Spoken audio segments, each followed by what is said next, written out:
Hello, everyone.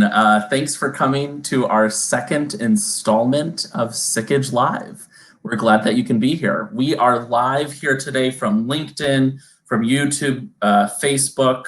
I'm forgetting, I think my co-producer Ryan would know if we're on any more, but we're broadening our audience here, and we're excited to bring more of these to you week after week.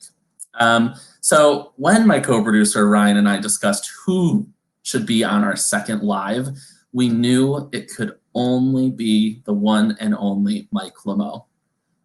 Mike Lameau is an account executive here at Sikich, and I'm glad that he can be here with us today to talk a little bit about working from home, which many of you are doing. Hey, Mike. Hey, Mike, we're live right now. Hold on a second. I got it. I'll take 2 pizzas. Yeah. Okay. Thanks a lot. Thanks a lot. Get over here. Hey, Mike. How's it going? Yeah. Hey, it's going well. We're live right now, you know. So. Yeah. That was today. Yeah. Yep. 2:30 Central Time. We're live. We got a lot of people watching, so I need you to clean up your act a little bit here. What was the topic today? The topic today is working from home, specifically what you should not do while working from home. And that's probably be on the phone. Would you say that's one of them? Yeah, exactly. So as you can see, well, first of all, I've been working from home for quite a long time, so I know what to do and not to do. We thought it'd be fun for you guys to see what not to do. So in this whole COVID era, a lot of people working from home that aren't used to it. And so in an office environment, things are set up nicely and a nice backdrop and a logo and stuff. Now we're at home. And I mean, I got trash in the background, a vacuum cleaner. I got a dog over here, all sorts of stuff. And so the main concept is, how do you work from home and still are able to produce and yet still look professional and still do what you need to do to get your job done? Yep, exactly. And I think a lot of companies are coming to us during this time of COVID, and they're uncertain about their plans to go back to work or into the office. They're not sure if they're going to go back in the fall or maybe even next year. So COVID's kind of creating this whole new permanent remote workforce that we've never seen before. So I thought it would be nice to get some expert tips of some tips and tricks from you, our work from home expert here. So just curious a little bit, what are your tips and tricks, best practices for working from home? Well, I think the first thing, there's 2 things that jump to mind right away. One of them is the obvious, is you create a dedicated workspace that's separate from your living environment. It's got to be a place that you can control access to. You can seal off so it's quiet, distraction free.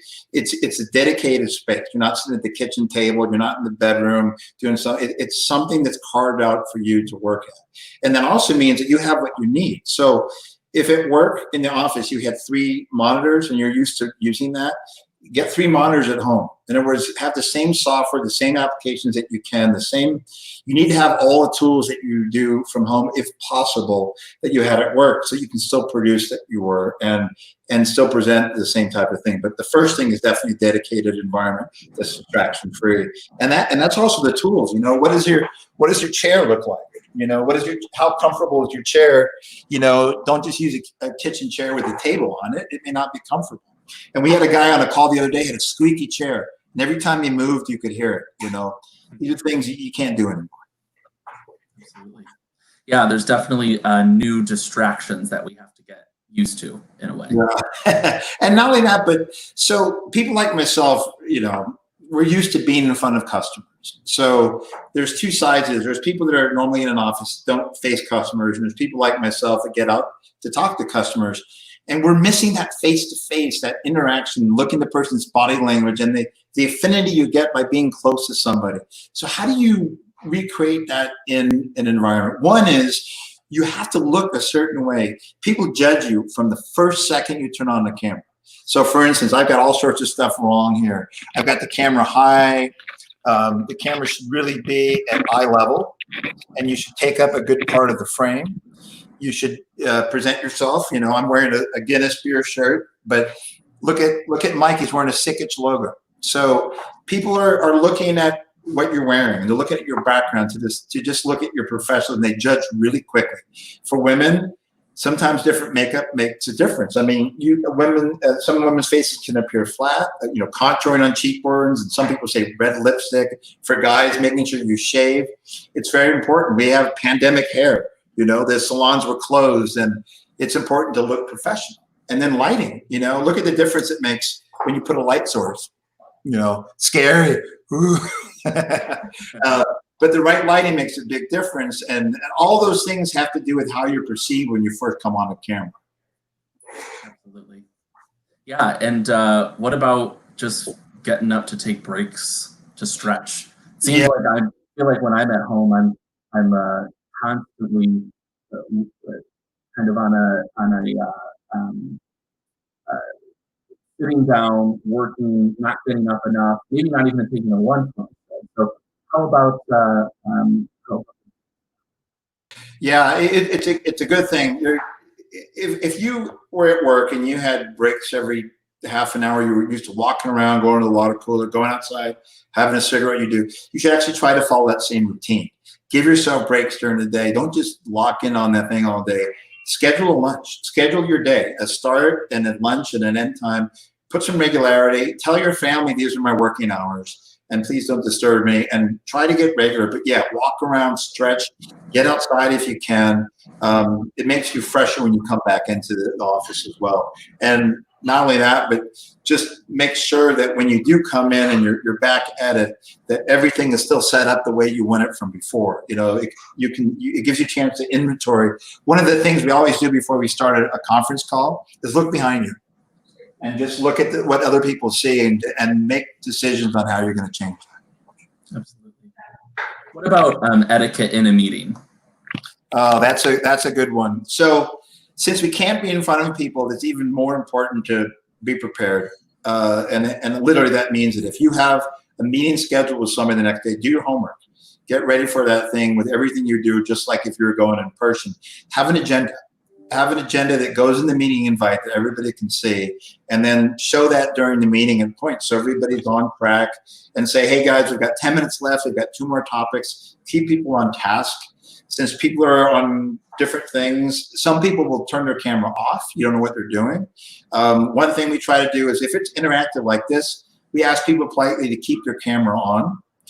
They can mute their audio if they want, but we want to see if they're paying attention. If it's a presentation where there's a lot of content, sometimes it's okay to turn everybody's cameras off so you can focus on the content, but definitely have an agenda. But leave that thing on if you can do it.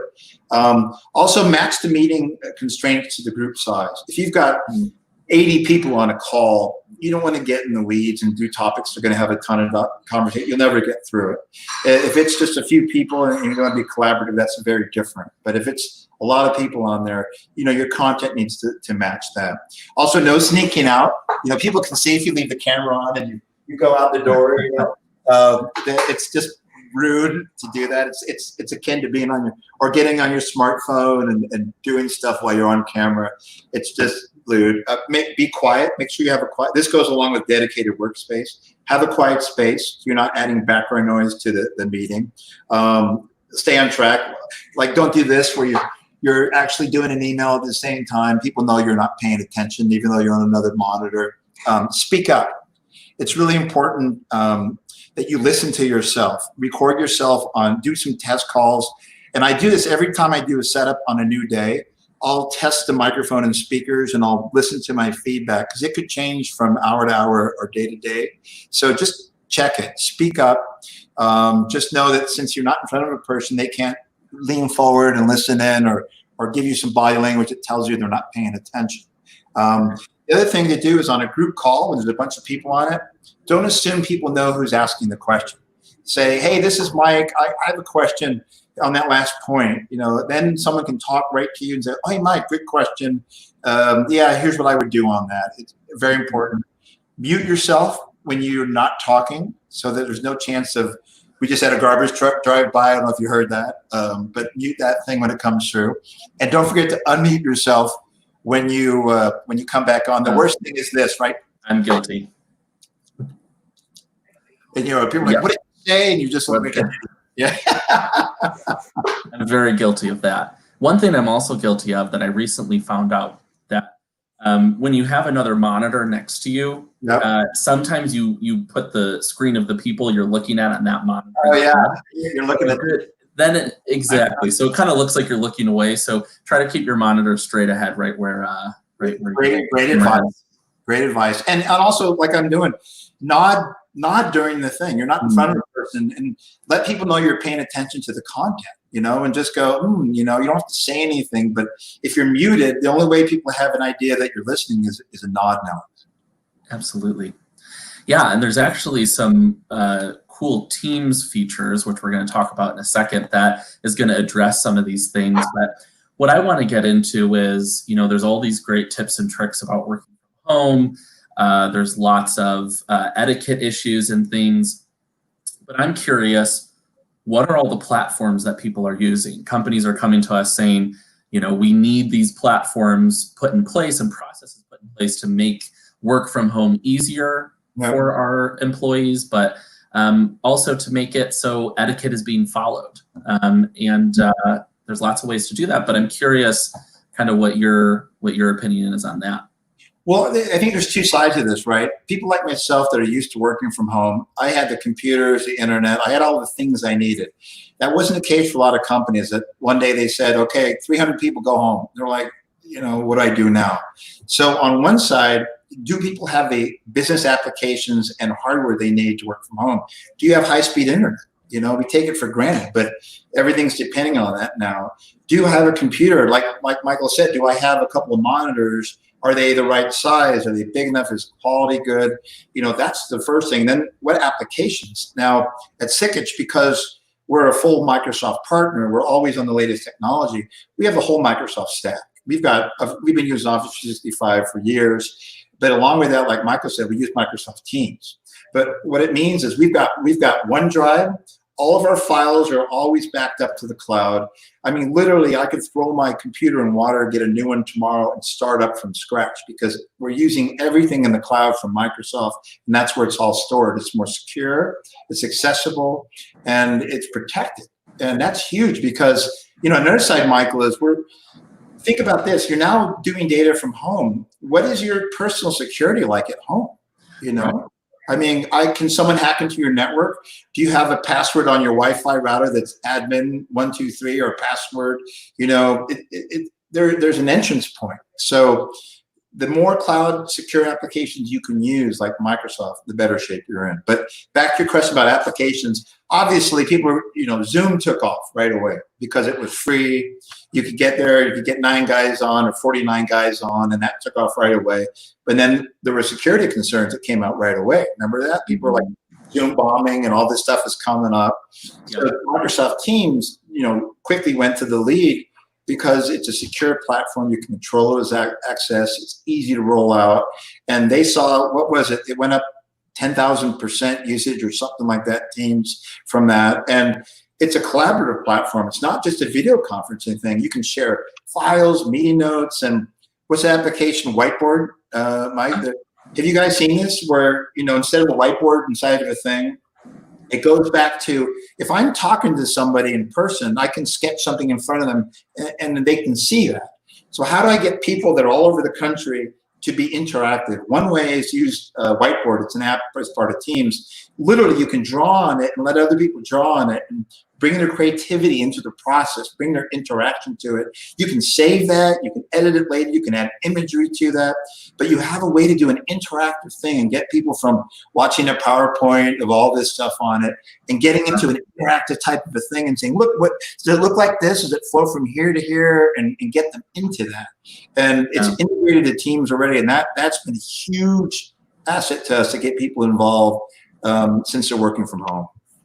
Yeah, my team has been using Teams, Microsoft Teams, for a while now, and even before the pandemic and before COVID, and because we had it set up before COVID, it was a very easy transition.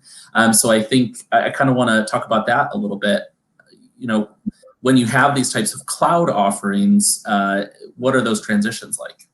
Yeah, that's a great point. A lot of people that are working in an office everything was on premise, meaning all the applications were within that building and their firewall. man, the second people had to go outside of that, what did they do? Their IT guys were overwhelmed, you know? So Sikich started a policy years ago that we were going to be cloud-based in all our applications, and that all of our devices were monitored by our IT staff. Because Sikich also has a security and IT services side of the house that says what application should be on there to protect it and to back it up and to restore it if something goes wrong. So to your point, to the degree that you're on cloud-based systems like Microsoft Office 365 and Teams and that kind of stuff, using OneDrive to store your things, you can go anywhere. I mean, I could work in a Starbucks as well from home, hotel room, it doesn't change, you know, and right, and a mobile device. It's like I can do Teams on here, I can see my content. If I lose my internet at home, I can jump on a mobile device. So to your point, the sooner people get in the cloud, easier it is to deploy that if they need to. And what about Yammer? I've been hearing more about it. I'm interested in learning more about Yammer. Do you know anything about that program from Microsoft? So yeah, Yammer is an extension of the Office 365 offering. And think of it as like a social network for your company. So for instance, in the old days, you might send an email out to 20 guys that says, hey, anybody know the right application to use to send a large file to somebody else? And some guy would do that and you go on this thread. The whole idea with Yammer is you can put things on there and people can kind of comment and say, I found this cool thing, and social network and it's like Facebook or something within your company. So if you can't interact in person at the water cooler, Yammer still gives you a way to kind of, you know, put that stuff, and we have that aspect. People will put stuff on, stuff they're doing for philanthropy and social things. We went here for the weekend, and Yammer's a great network to use for that that's secure within your company. Sure thing. So Yammer, Teams, all of these tools, they're all within Office 365, correct? That's right. That's right. And Teams was interesting. You know, Teams, you can do all these different channels and restrict usage. You have hidden channels. We even have a Teams channel at Sikich called Hangouts. And literally the purpose of that was to replace the old water cooler when we would meet and talk in an office. And so you could drop in there and someone could talk about their weekend or what's coming up or something they saw in sports or whatever like that, and then leave. And it was a way to keep that sort of environment and that really important thing about culture inside of a company, keeping that going and keeping that interaction. And then we've loved that. Yeah, a great tool for a human resource department. Exactly right. And just see how are things doing and what's the interaction and what's the activity, checking in on people. Teams is a great way to do that. Absolutely. Within the Microsoft stack, we also have all of the Dynamics ERP systems. You know, are there ways that can be configured for at-home work? You know, anything you could elaborate on that? Yeah, that's a good question. Especially the Microsoft products have, you know, are all cloud-based now. You know, they've moved from on-premise to cloud, and so it follows the same argument you said, Michael, about Teams and the Office 365 suite. If you're already using a cloud-based ERP, then you can work from home. You know, you don't have to do a point-to-point VPN and all these crazy things to get in. You just use a web browser and you're working from home just like you were in the office. So Dynamics 365, Business Central, Finance and Operations, the customer engagement, the CRM, they're all cloud-based. So you can work on your mobile device, you can work on a desktop, you can work on a browser-based device, and it's just, you don't miss a trick. And what's nice about that is because it's Microsoft, all of those products are federated and integrated into Office 365. So email is connected to my ERP, Excel, Word, even Teams has a way to connect to those things now, and a way to put all that stuff together into one delivery platform, and that's huge. Yeah, an added bonus of me using Teams and Yammer and all these different collaboration tools is that I get a lot less email, which I think is the goal of everyone, right? Yeah, it's a really good point. I was guilty of that like everybody. I'd send an email to 30 people and they get a string and we go back and forth on that. What's good about Teams is not only can you just answer and reply and see the thread on there, but it's saved and searchable. So later on you say, oh, where was that guy that had something on an application for scanning something and creating PDFs? You could go there and scan and it would find it. And so now you've created sort of a storage area for all those conversations, and an easy way for people to kind of decide if they need to be part of it. In Teams, you can control what your notifications are like. Do you want it to show up as a banner? Do you want to just be notified in an email? Do you want to just see a bold where it's stuff? You can control the information flow, like you said, Michael. I don't want to be bombarded, but I want to try to see what's important to me, and Teams gives you a way to do that. Absolutely. Well, Mike, I don't have any other questions for you. I want to thank you for being here and talking a little bit about work from home, a little bit about Teams, as well as Office 365 and ERP. One thing that I'm really interested in learning more about is how the security of all, we touched on it a little bit, but how the security of everything with your ERP systems, with your Office 365 is, that's so important.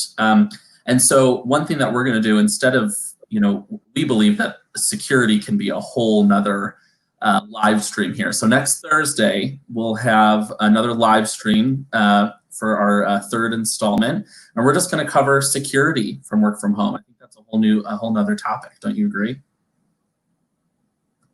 Yeah. So we're perfect. And I'll leave you guys with one last tip working from home before you do that send off, is that because you can't be in front of somebody and you don't have that affinity of right on, a little trick of the trade is to have something in your background or on your person or right around there that they can comment on, or that is something that might be like, for me, I've got a Dodgers hat. I'm from LA. I'm a big Dodgers fan. And it doesn't sound like much, but someone will say, oh, you're a Dodgers fan. Oh, you have a surfboard in the background. Or it doesn't sound like, but we have things we have in common. We try to find points of what interests, stuff like that. And now every time I'm on a call, look at what's behind someone and say, oh, you're into that, or you have that book, or that kind of stuff. So you can also use your background to the benefit of a conversation starter and something to increase dialogue and get something going. Just one last tip for people working from home. Absolutely. It's having that human connection even when you can't be together. Excellent. Well, thanks everybody for coming to our second installment here. Like I said, we're gonna dive deeper into security while working from home. That'll be with our Sikich security consultant Kevin next week at 2:30 Central Time, same time we had today. We're looking forward to seeing you then, and thanks everyone.